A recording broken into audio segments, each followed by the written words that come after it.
So next, we need to know about chromosomes. Chromosomes are basically thread of life. It's look like a thread, so that's why it's called threads of life. Chromosomes are basically thread-like structure in the nucleus of cell that control heredities. The chromosomes present on basically the central part of cell, that is nucleus, and these are this thread-like structure and they form the structure chromosomes, and chromosomes have different parts. Next further we will discuss composition of chromosomes, how chromosomes are formed, different materials are present in chromosome. We will discuss in these slides. So the chromosomes are basically the DNA structures.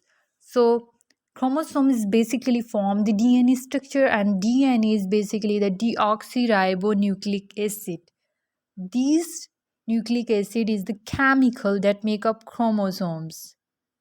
So the chromosomes and DNA are basically the same, that are present in the central part of cell, that is nucleus. So DNA is a double helix. As you can see in the picture, DNA is a double helix structure, and they are twisted ladder. They are twisted ladder because they are twisted, made up of sugar and phosphate. There are present of phosphate and they are present of sugar in the DNA. Four kind of nitrogen bases are present in DNA structure, that is adenine, thymine, guanine, and cytosine.